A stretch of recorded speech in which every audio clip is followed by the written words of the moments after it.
Assalamualaikum warahmatullahi wabarakatuh. Kita berjumpa kembali dalam uh, diskusi atau pembahasan materi-materi tentang ideologi ya, terutama dua ideologi, yaitu ideologi kapitalis dan sosialis atau komunisme.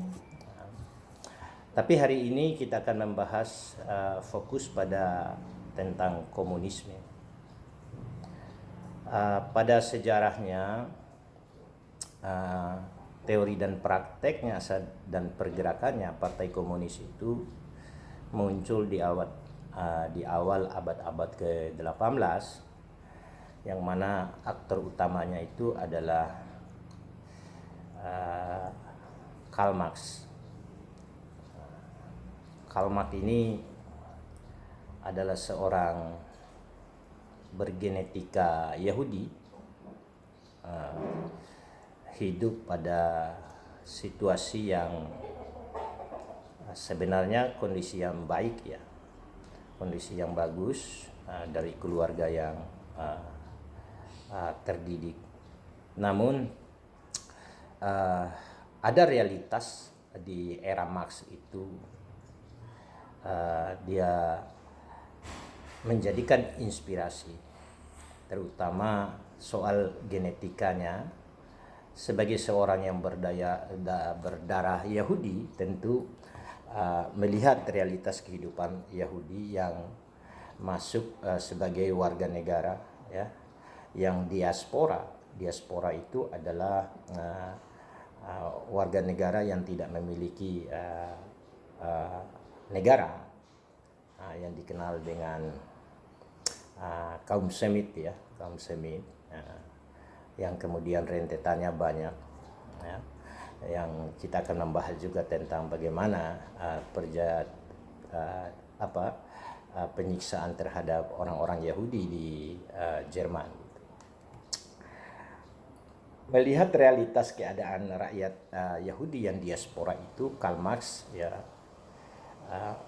menulis buku yang namanya Das Kapital. Di dalam Das Kapital itu ada teorinya, yaitu teori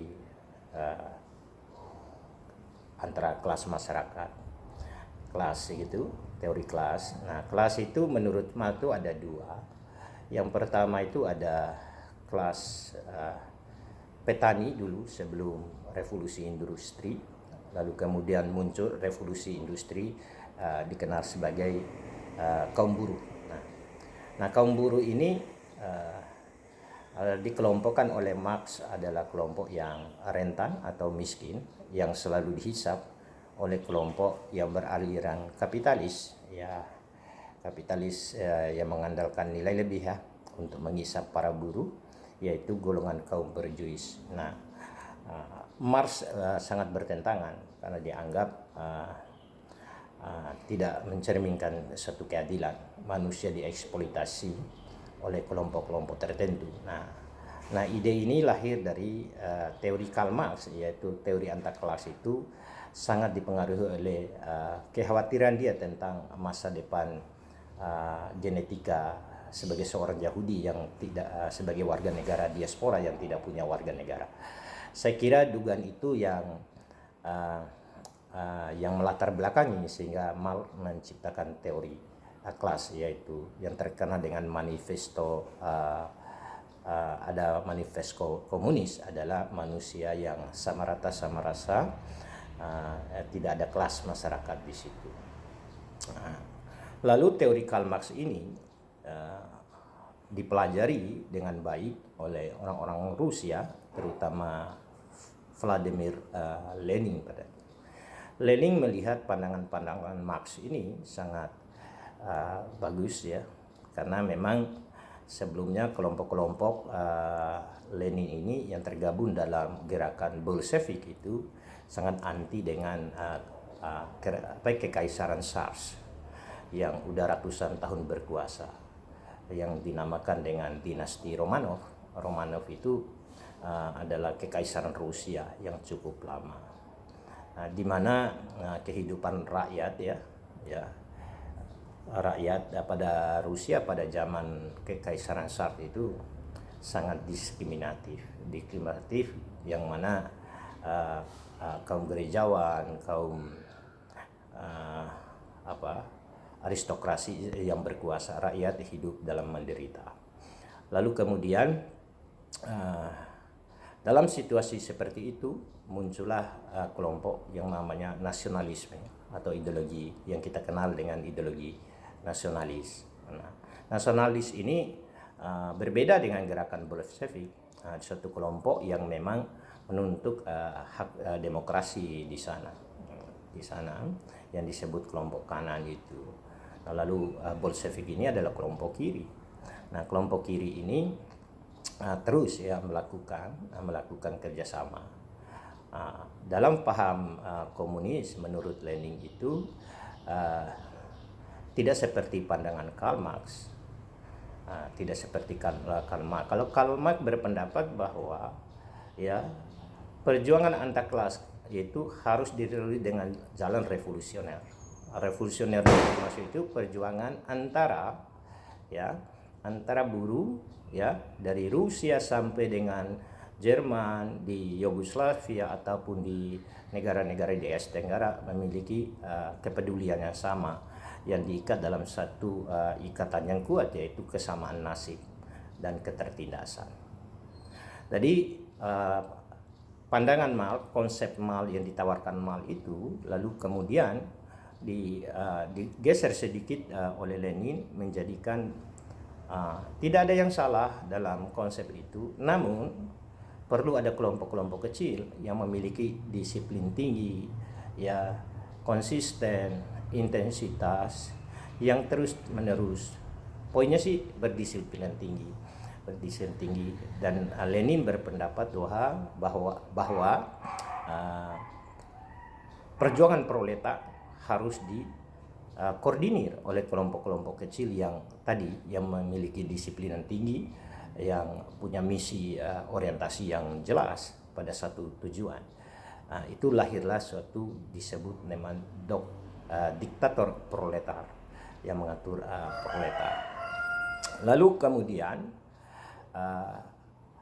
bagaimana Lenin kelompok Bolshevik ini menghancurkan kekaisaran Romanov, dinasti Romanov.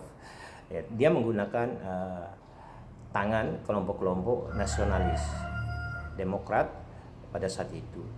Lalu muncul, namun komunis sebelum bergabung membangun satu propaganda atau isu di bawah rakyat pertanian khususnya di Rusia dengan cara yang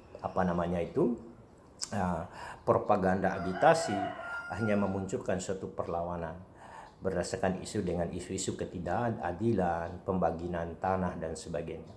Lalu kemudian timbul kekacauan, nasionalis demokrasi melakukan pertemuan dengan kekaisaran atau dinasti Romanov, berkompromi politik. Namun kompromi politik itu diambillah jalan tengah, sepakat akan dibangun namanya nasionalis demokrat. Lalu kemudian orang-orang Bolshevik, orang-orang komunis itu masuk ke dalam, menduduki jabatan-jabatan yang strategis. Lalu kemudian sepakat kekaisaran Romanov itu membangun suatu pemerintah yang baru sebagai masa transisi pada saat itu. Lalu di tengah masa transisi itu orang-orang komunis yang duduk dalam posisi-posisi penting di pemerintah yang baru dengan tidak lama 3 bulan sampai 6 bulan dia mengambil alih kekuasaan itu. Artinya komunis tidak menggunakan tangannya untuk menghancurkan dinasti Romanov, tapi menggunakan kelompok atau tangan daripada ideologi nasionalis pada saat itu. Dari Lenin berhasil setelah mengambil kekuasaan dengan tuduhan pemerintah yang tidak mampu menjalankan tugas-tugasnya. Namun setelah Lenin mengambil alih kekuasaan, peta politik yang terjadi baik di atas maupun di bawah rakyat, yaitu proletar, itu berubah drastis, di mana Lenin menghabisi musuh-musuh politiknya, mulai dari pemimpin tentara, orang-orang berideologi nasionalisme itu dihancurkan semua, tentara, hakim, jaksa, sampai dengan birokrat dihabisi. termasuk borjuis yang dianggap kapitalis dihancurkan. Sementara di bawah rakyat dibiarkan oleh Lenin untuk merebut tanah-tanah yang dimiliki oleh kaum borjuis sesuai dengan itu. Lalu kemudian dalam konteks sosial dan politik, ekonomi, di mana aset-aset negara aset-aset yang dimiliki kaum borjuis, pabrik dan sebagainya diambil oleh negara lalu dipekerjakan, diberikan kepada rakyat memiliki tanah dan baru mendapatkan pekerjaan. Nah, di sini merasa bahwa Lenin perlu disiplin tinggi dan bikin satu norma baru dalam sistem pengaturan kerja dari kelompok kelompok kerja itu membentuk aturan di mana setiap pekerjaan Rusia, jadi semua warga negara mendapatkan pekerjaan termasuk mengerjakan tanahnya sendiri. Namun hasil panennya itu diambil sementara karena dalam mengendalikan mungkin ya mengendalikan ekonomi negara yang dalam kacau balau masa transisi yang begitu menghancurkan itu. Lalu kemudian untuk meningkatkan disiplin, Lenin menggunakan dalam statement yang mengatakan pemimpin yang kuat, pemerintah yang kuat adalah pemerintah yang melakukan teror, ya, tidak pernah berhenti-hentinya. Ini prinsip inilah dia menerapkan, baik diterapkan pada kehidupan keluarga maupun di lapangan kerja.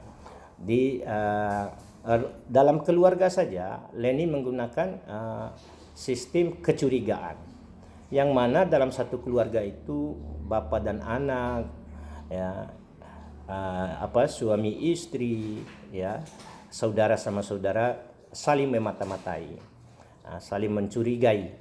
Jadi dalam satu keluarga saja itu dia saling mencurigai, tidak ada ketenangan. Lalu di lapangan kerja, khusus di pabrik dan sebagainya, semua pekerja yang memiliki buku panduan sebagai pegangan untuk mengontrol. Nah, yang menarik dalam lapangan pekerjaan ini berdisiplin tinggi, ya. Hanya satu, berdisiplin tinggi sesuai dengan keinginan komunis. Yang pertama yang terkait dengan satu hari misalnya, contoh, satu hari nggak masuk kerja, gimana pekerja dipotong gajinya 25% selama 6 bulan. Lalu kemudian kalau dia meninggalkan pekerjaan 2 hari, dia akan dipotong gajinya 25% selama 6 bulan. Kalau 3 hari tidak masuk bekerja, dia akan dihukum 3 tahun penjara, lalu dimasukkan ke camp, ya, untuk melakukan kerja paksa sebagai hukuman. Nah, pada saat itu situasi ini sangat tidak sesuai dengan ekspektasi yang dijanjikan oleh Lenin. Karena sistem komunis ini antara ucapan dan perbuatannya selalu berubah-berubah. Kalau dia dalam keadaan terpojok, dia hatinya harus lemah lembut, ya. Ya, hatinya harus lemah lembut. Nah, itu bagian dari strategi. Tapi kalau dia di atas angin, dia akan menghancurkan musuh-musuh politiknya. Nah, oleh karena itu untuk membungkam rakyat pada saat itu hanya satu, dengan disiplin yang tinggi. Nah, itu. Lalu kemudian setelah Lenin terjadi masa transisi dalam kekuasaan komunis, muncullah Stalin. Nah, Stalin itu adalah satu lebih parah lagi, ya, yang mana musuh-musuh politik yang sebelumnya akrab, teman akrabnya dibantai habis. Nah, di zaman Lenin ini juga membangun camp-camp yang sangat luar biasa dan ketatnya sangat. Ada puluhan ribu, ya bahkan ratusan ribu orang yang dimasukkan camp sebagai hukuman pada saat itu.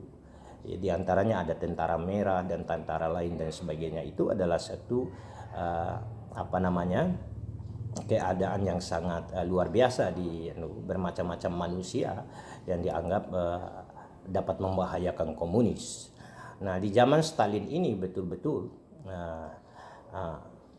tragedi kemanusiaan yang paling dasar pada saat komunis baru-baru tumbuh di Rusia khususnya dan di negara Yugoslavia pada saat itu. disebut negara Balkan itu pada saat itu. Nah, komunis ini betul-betul pada zaman Lenin itu bersama Stalin itu bersifat internasional ya. Maksudnya hanya satu ya, negara ini di dunia ini hanya satu. Negara tanpa kelas yang dipimpin oleh diktator proletar yang berpusat di Moskow. Makanya pergerakan komunis pada saat Lenin itu sangat masif. Bagaimana dataran Eropa sampai dengan Jerman Timur dan sebagainya itu, ya, sampai Jerman Timur terjadi program komunis, strategi komunis yang berjalan dan sebagainya, sehingga negara Balkan, Cekoslovakia dan sebagainya itu terpapar. Dan negara-negara yang kita sebut tadi adalah udah masuk negara satelit. Maksud negara satelit itu adalah kekuasaan politik dikuasai oleh dikuasai oleh komunis di bawah kepemimpinan komunis ya di bawah kepemimpinan Stalin. Adapun negara komunis itu hanya bisa menjalankan kekuasaan secara sosial dan politik, secara ekonomi. Tapi yang berkaitan dengan kebijakan politik yaitu dikendalikan oleh Stalin di Moskow. Itu yang dicita-citakan Marx tadi adalah negara tanpa kelas yang dipimpin oleh diktator proletar, gitu.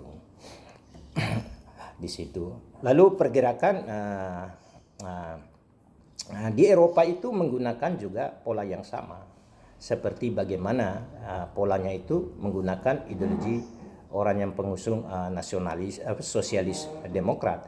Misalnya di misalnya di Cekoslovakia itu dia komunis menumpang nasionalis demokrat untuk merebut kekuasaan, lalu kemudian nasionalis demokrat itu dihancurkan juga. Bahkan terjadi juga di Nazi waktu era Adolf Hitler itu Stalin menggunakan strategi terbalik, yaitu dia waktu itu Jerman melakukan ekspansi seluruh dataran Eropa termasuk di Rusia. Tapi Lenin tahu bahwa kekuatan Jerman pada saat itu Nazi itu sangat kuat. Dia rela menerima kekalahan. Lalu kemudian dia memanfaatkan partai Nazi atau partai fasis itu untuk membasmi musuh-musuh politiknya dia, termasuk Nazi sendiri adalah musuhnya. Termasuk juga ada Sosial Demokrat, partai terbesar yang ada di Jerman juga setelah Nazi berkuasa. Bagaimana memainkan ganda? Lenin memainkan peranan ganda tadi. Ketika dia terpojok, dia hatinya tulus ya, seperti Merpati tadi ya. Itu betul nyata adanya dilakukan. Akhirnya orang-orang Yahudi dibantai yang masuk pada sosialis demokrat itu, dibumi hanguskan oleh Adolf Hitler. Lalu kemudian Adolf Hitler juga hancur karena seluruh daratan Eropa membenci dia. Akhirnya komunis menang 2 langkah pada saat itu. Terbukti mereka di Jerman, yaitu di Jerman Timur itu menguasai parlemen yang sangat luar biasa. Itu kalau nggak salah sekitar 130 kursi di parlemen. Itulah strategi yang dibangun oleh Stalin untuk menyebarkan, menginternalisasikan kaitan dengan ideologi komunis. Lalu kita kembali kepada Asia Tenggara. Ideologi komunis itu berawal dari masuknya Cina ya. Di mana orang-orang Cina itu dihimpun oleh kelompok-kelompok mata-mata Rusia, mata-mata yang dibangun, mata-mata komunis yang dikirim ke Cina untuk melakukan ekspansi supaya penyebaran negara satelit komunis ini berkembang di kawasan Asia Tenggara. Nah, berawal dari keruntuhan dinasti di Cina, lalu kemudian muncul namanya Nasional Demokrat, yaitu dipimpin oleh Dr. Pat Yudsen ya, kayak di film Jet Li itu. Jadi dominasi ya partai beraliran sosialis demokrat ini sangat dominan ya di Cina, sehingga kelompok-kelompok komunis itu dia tidak bisa berkembang. Walaupun dia kelompok kecil di Cina, pergerakan propaganda agitasi persuasif pada masyarakat Cina, khusus di lapangan pekerjaan itu selalu dilakukan secara intensif. Lalu dalam melihat situasi itu, orang-orang sosialis demokrat yang berkuasa pada itu menyingkirkan Partai Komunis yang dipimpin oleh Chiang Kai-shek pada saat itu, dikirim ke salah satu daerah provinsi yang paling kecil. Namun propaganda dan agitasi yang dilakukan oleh komunis itu tetap berjalan, tidak pernah berhenti. Seperti yang statement Lenin itu Stalin itu, kekuasaan yang kuat itu pemerintah yang kuat, itulah pemerintah yang melakukan teror, tidak pernah berhenti berenam. Dengan pandangan inilah yang digunakan oleh Chiang Kai-shek. Ketika ada peristiwa besar terjadi antar negara, Jepang berkeinginan untuk masuk dan menguasai atau menjajah wilayah Cina. Pada sebelum tragedi Hiroshima dan Nagasaki, pada saat itu lagi jaya-jayanya di Asia Tenggara, sebelum meletus perang Harbor gitu, di mana Jepang ingin masuk ke Cina untuk menguasai. Namun isu itu ditangkap, dikembangkan oleh Chiang Kai-shek selaku pemimpin komunis yang terisolasi itu, menggunakan demi nasionalisme kita orang-orang Cina harus bersatu untuk menjaga jangan sampai kita dijajah oleh Jepang. Nah, dengan argumen itu Dr. Pat Yut-sen itu sepakat membangun kerjasama demi nasionalisme. Nah, pada saat itu di nasionalisme banyak posisi-posisi penting yang yang diduduki oleh orang-orang komunis. Lalu kemudian isu penyerangan Jepang itu masuk, akhirnya dikirimlah senjata-senjata, minta bantuan dari Rusia yang senjata sangat banyak, menggunakan mesin itu. Setelah terjadi peperangan tidak lama, lalu kemudian muncul diplomasi perdamaian pada saat itu. Akhirnya perdamaian itu berjalan lancar pada saat itu. Jepang tidak jadi menjajah Cina. Lalu kemudian momen-momen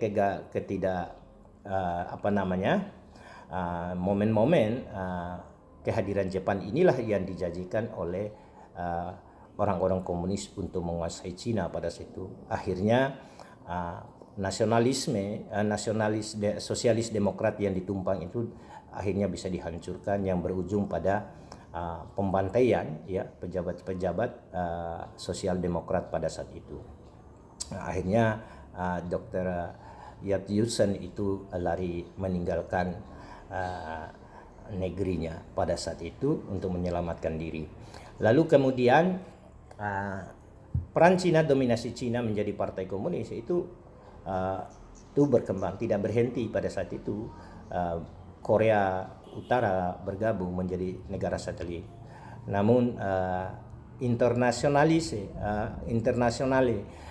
komunisme yang di Korea Selatan tidak terjadi karena prinsip pandangan ideologi yang berbeda, dan walaupun Cina sempat melakukan penyerangan untuk mengekspansi Korea Selatan, namun itu tidak terjadi. Begitu juga Korea Utara pada saat itu. Lalu kemudian tidak berhenti di situ, dan Indochina melakukan pergerakan perluasan komunisme di kawasan Asia, termasuk terjadi di Vietnam Vietnam yang kita kenal dengan dipimpin oleh seorang komunis itu namanya saya lupa gitu. Nah, itu di Vietnam terjadi perang-perang kepentingan antara Amerika dan Rusia, namun dengan sistem komunis yang begitu kuat melibatkan rakyat dipersenjatai dan sebagainya, bukan lagi tentara, semua rakyat ikut bertarung untuk mempertahankan negaranya. Dengan alasan itulah Amerika disinyalir kalah melawan Vietnam pada saat itu. Akhirnya akibat pengaruh Indochina, Vietnam menjadi negara komunis. Lalu kemudian diikuti Laos, yang dimana Laos ini adalah daerah yang berbukit-bukit yang bermayoritas beragama Buddha. Tentu proses komunisme itu tidak juga berjalan mulus, tapi akhirnya juga menjadi negara tidak berjalan mulus karena ada perlawanan daripada seperti orang-orang Tibet melakukan Dalai Lama dan sebagainya, itu seperti itu. Jadi proses komunis di Asia Tenggara itu berjalan berdasarkan, dan Indonesia juga pada saat itu tumbuh. Pengaruh Indochina pada saat itu sangat luar biasa yang kaitan dengan persoalan ekonomi dan sebagainya. Nah, sekitar tahun 62 tahu kita sendiri bahwa ekspansi komunis yaitu masuk di misalnya tahun 62 terjadi era Ganevo dan pembangunan Monas, HI dan Gelora dan sebagainya. Itu salah satu program politik internasionalis komunis pada saat itu. Namun disitulah kita lihat, kita tahu bahwa pemimpin bangsa kita pada saat itu adalah Soekarno yang beraliran mengusung ideologi nasionalisme pada saat itu. Nah, ini peluang yang bagus ya untuk menerapkan yang sama apa yang terjadi di Eropa, terjadi di Cina dan Indonesia pada saat itu. Dan saya yakin bahwa Soekarno itu adalah ditumpangi oleh orang-orang yang beraliran komunis ini. Nah, ada itu terbukti pengaruh komunis di kubu yang menumpang ideologi nasionalisme yang dipimpin oleh Soekarno itu ditumpang, lalu kemudian pada tahun politik tahun 55 itu dan sebagainya itu adalah suatu proses politik pada pemilu itu, yaitu dimenangkan oleh Masyumi. Lalu dengan cara yang licik, orang-orang komunis yang menumpang nasionalisme ini, ideologi nasionalisme yang dipimpin oleh Soekarno ini, lalu kemudian mereka menghancurkan lawan-lawan politiknya, yaitu Partai Masyumi pada saat itu. Disinilah konteksnya Soekarno itu terjebak oleh strategi yang dibangun oleh Partai Komunis pada saat itu. Dan walhasil proses politik itu masa transisi terjadi ya, dalam situasi yang rumit itu terjadi masa transisi kekuasaan yang tidak lazim ya, yaitu tidak melalui proses pemilu, lalu melalui surat perintah 11 Maret Soeharto mengambil alih kekuasaan dan menghabisi seluruh aliran-aliran komunis yang menumpang ideologi nasionalisme. Akhirnya Indonesia dalam kekuasaan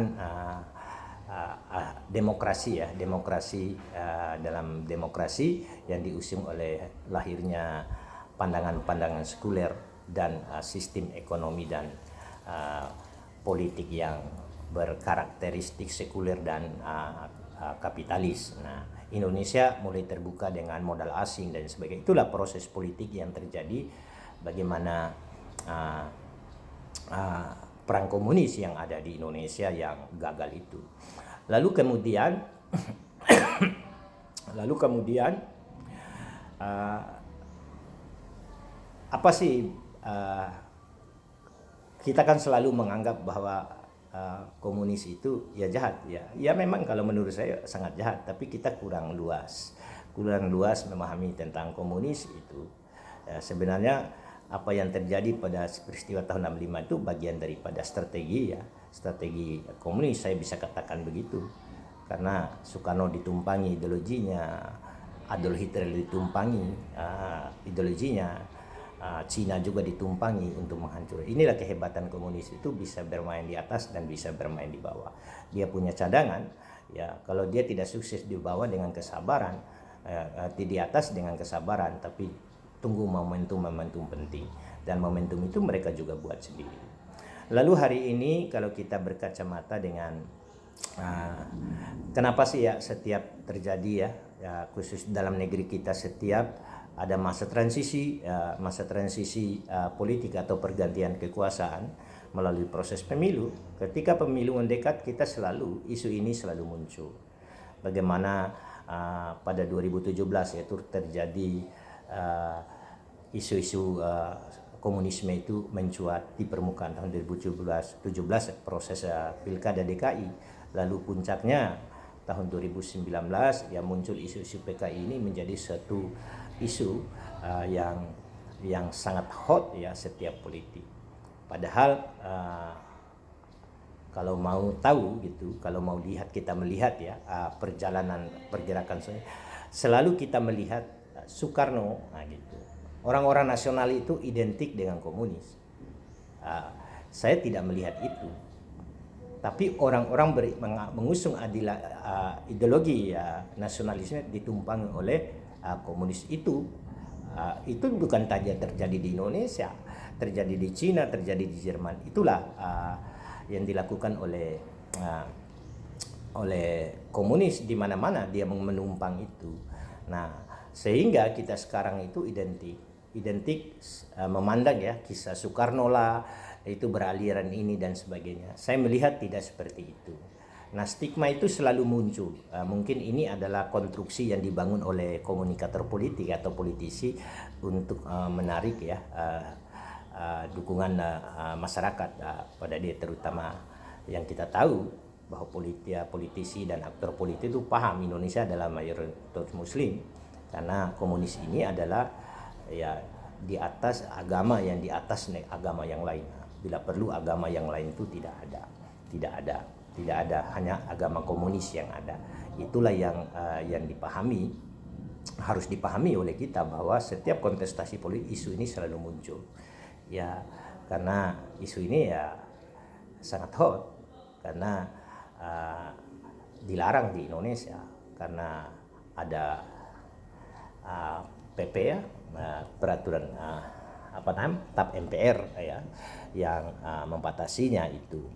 Lalu saya sih berharap bahwa isu-isu ini harus bisa digunakan oleh orang-orang pengusung ideologi nasionalisme, bahwa mereka harus sadar dia ditumpang dan harus membersihkan bibit-bibit komunis yang mungkin barangkali masih ada, tidak banyak, tapi ideologi ini tidak akan mati sampai akhir zaman karena pada prinsipnya itu tadi. Lalu kemudian kembali ke Rusia. Dari program Lenin dan Stalin ini adalah suatu sistem komunis ini ya menurut saya adalah sistem yang tidak berperi kemanusiaan dan sistem yang mengabaikan hak-hak asasi manusia, kemerdekaan berpikir, kemerdekaan berpendapat. Nah, ini kita ambil contoh satu, bagaimana seorang penari balet yang luar biasa keahlian dalam keseniannya untuk penari balet. Pemerintah komunis memberikan suatu penghargaan dengan gaji dan fasilitas yang berbeda dengan